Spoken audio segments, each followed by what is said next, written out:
Hello everyone, and welcome back to the Universal Book Report of Despair. Who's ready for some ancient Gallifrey? This is where it gets complicated. Cat's Cradle times Crucible, another mini-series, new cover artist, and writers from the TV show coming onto the Virgin New Adventures.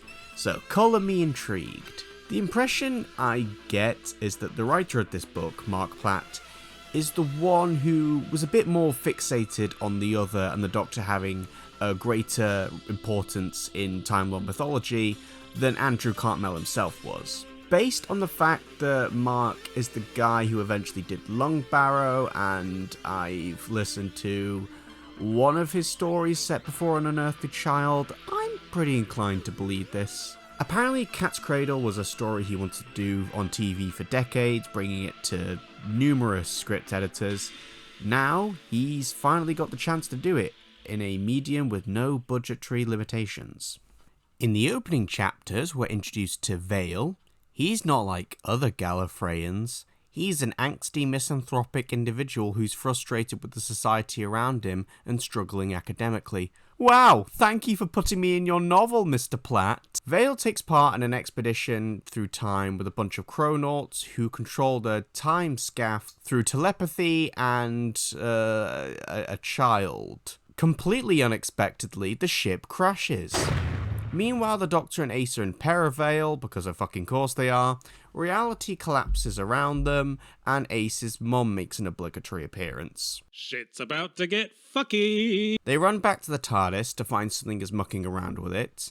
The front door is missing for a bit. Once they get inside, they realise that something, some kind of creature, is stuck between the outer shell and the interior. It's trying to get in.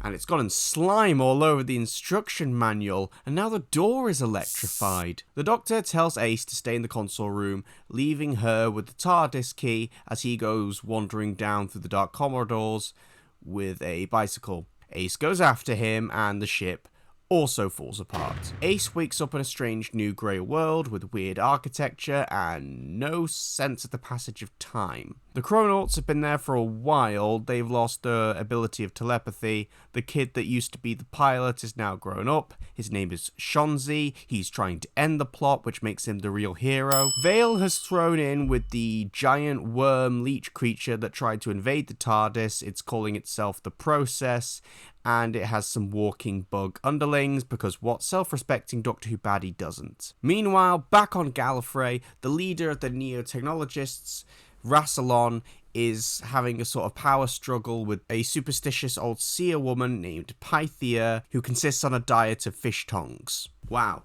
Thank you for putting my mother in this book, Mr. Platt. And whilst all this is going on, there's this little ghost-like cat running around. Have you got all that? Good, because there's more. So the Doctor's dead, or at least everyone thinks he is. Something that might be his ghost is wandering around. The worms drink mercury and they're pissed because the Doctor has stolen the future. The past and present and the future versions of the city are all right next to each other, so we're constantly seeing the characters but at different points in the time. Ace finds the Doctor, but he's missing his memory. They realise they've actually been in the TARDIS this whole time. The insect guards are the phasals from the future. You realise with despair that this is just Journey to the Centre of the TARDIS. You throw the book away, call Mark Platt a hack, wash the blood from under your fingernails, start crying, and delay making this video for another day. So, this is dense, and no one could ever argue that it's well paced.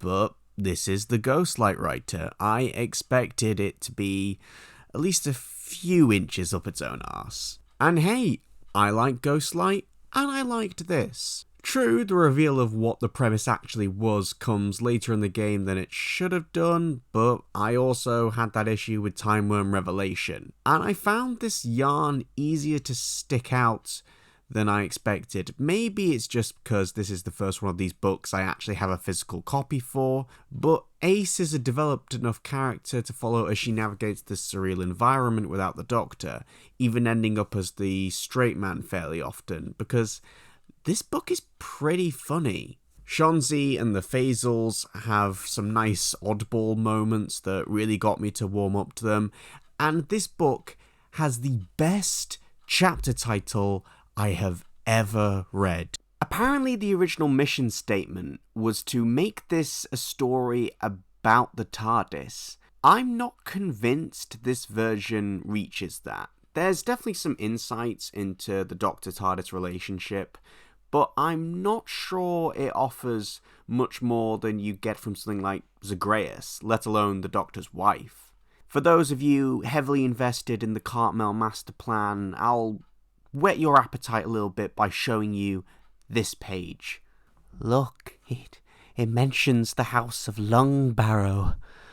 There's the word Loom. The Doctor's first villain was his nanny. So my pet theory is that the statement of intent has gotten maybe a little muddled now that Mark Platt is able to write without the creative constraints of Andrew Cartmel and John Nathan Turner. While there's no exposition dumps or PowerPoint presentations, this book is more about crazy descriptions, bizarre set pieces, and making sure your thesaurus gets a field day. We do get a lot of little tidbits. The Time Lords getting genophaged by Pythia when she loses to Rassilon. Her disciples basically end up becoming the Sisterhood of Khan. The other makes an appearance, Omega gets name dropped, and we get an origin story for the Round Things.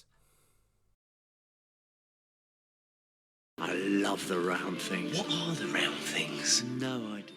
This is Cat's Cradle times Crucible erasure. There's an interesting thread of the old versus the new. Rassilon and Pythia's conflict, Vale and his crewmates, the past process trying to upend the future process. It's interesting in a franchise where new writers were starting to take the helm, while a few of the old guard were still around. Even more interesting considering that Platt is kind of an in-between. He's a fan who became a writer, but he started with the TV show itself, but in its twilight years, right on the cusp of the wilderness. So overall, I enjoyed this book, but I think the fact that it was an idea the writer had for ages kinda shows. It's not quite a complete version of the multiple things it was trying to be.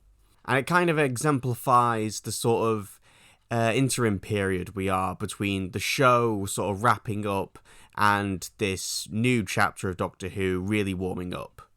I think the most revealing thing is that this book opens up right where the show left off.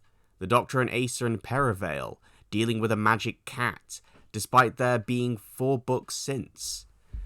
Ace is being confronted with visions of Manisha and her mother, just like the last book, but that makes sense given how close these stories were coming out. It might be a while before the characters are pushed to new ground, but I have every confidence they managed it eventually. I mean, there's like 60 of these fucking things. Please come back for the first week of February, where we're gonna cover Alien Bodies.